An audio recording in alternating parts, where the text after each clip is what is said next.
Jono found himself running as fast as he could. He had no idea what he was running from or towards, but he didn't care. The desire saturated his mind. There was nothing in the world except light. He looked around for landmarks, anything to place himself or to use as a target, but to no avail. The featureless grasslands through which he was sprinting extended as far as the eye could see. Just to keep running, he thought to himself, I have to run as fast as I can. On and on he ran with no end in sight or in mind. Standing over Daddy's channel while he lay quietly in his bed were his mistress Vermina, the dream weaver, and the mad god Sheogorath. Vermina looked down with pride at his disciple of hers, and was boastful of her little jewel.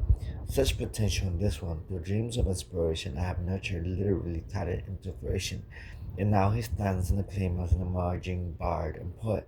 He will gain much favor before I tire him.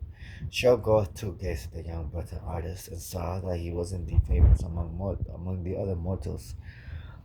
Mused Shoggoth.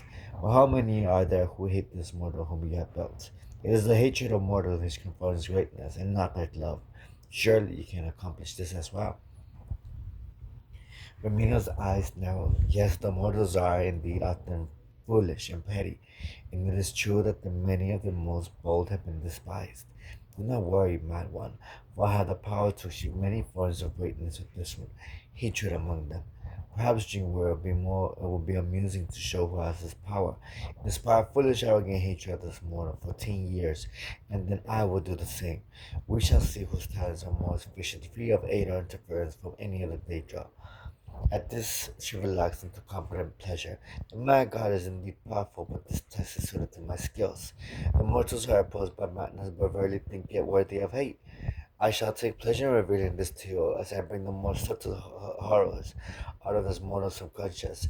And so on the 19th year of his life, the dreams of that is have been experiencing began to change. Fear had always been part of the night for him, but now there was something else. A darkness began to creep into his slumber, a darkness that sucked away all feeling and color, leaving only emptiness behind. When this happened, he opened his mouth to scream, but found that the darkness had taken his voice as well. All he had was the terror and the void, and each night they filled him with a new understanding of death. Yet when he woke, there was no fear, for he had faith that this lady had a purpose. Indeed, one night Ramina herself emerged from the void. She leaned in close to him, whispering into his ear. She leaned in close to whisper into his ear. Watch carefully, my beloved. With that, she pulled the boy away, and for hours each night, she will reveal to daughters the most horrible perversions of nature. Men being skinned and eaten alive by other men, unimaginable beasts of many limbs and mouths, entire populations being burned. Their screams filled his every evening. In time, these visions gnawed at his soul, and his work began to take the character of his nightmares. The images revealed to him at night were reproduced on the page, and the terrible gritty hollow eyes that his work contained both revolted and fascinated the public. They reveled in their disgust over every detail. There were those who openly enjoyed his shocking material, and his popularity among some only fed the hatred of those who found him abhorrent. This continued for several years, while the infamy of Darius grew steadily. In his 39th year, without warning, the dreams and nightmares ceased. Darius felt a weight lifted as he no longer endured the nightly tortures, but was confused. What have I done to displease my mistress? He pondered aloud. Why has she abandoned me? Romina would never answer his prayers. No one ever answered, and the restless dreams faded away to leave Darishano long deep sleeps. Interest in the works of Darishano waned. His prose became stale, and his ideals failed to provoke the shock and outrage they once had. As the memory of his notoriety and of his terrible dreams faded, the questions that raised in his mind eventually produced resentment against Romina, his former mistress. Resentment grew into hatred, from hatred came ridicule, and over time, ridicule became disbelief. Slowly it became obvious. Romina had never spoken to him at all. His dreams were simply the product of a sick mind that had righted itself.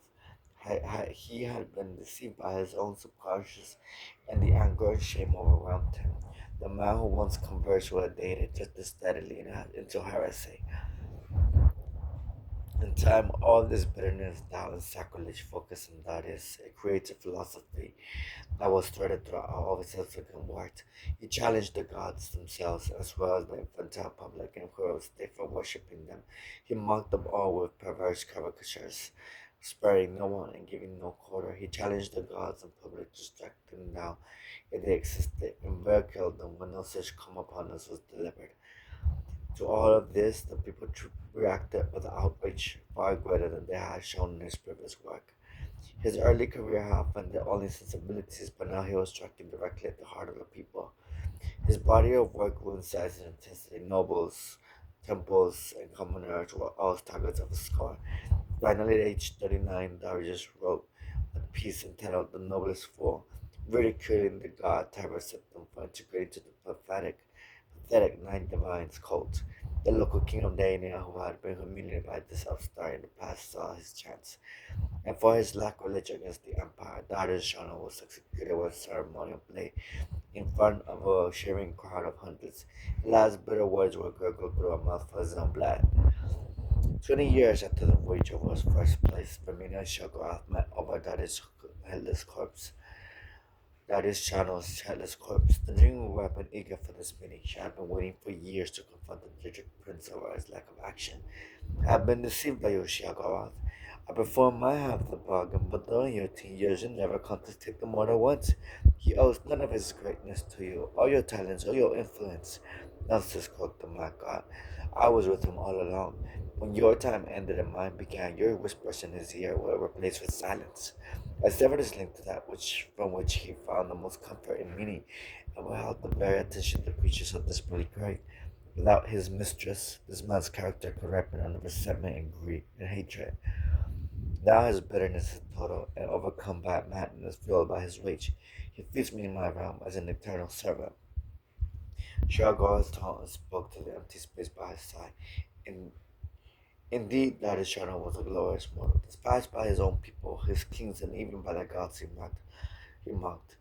For my success, I shall escape 3 score followers of Ramina to my service, and the dreamers will awaken as madmen.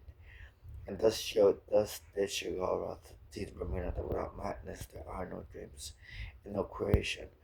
Ramina will never forget this lesson.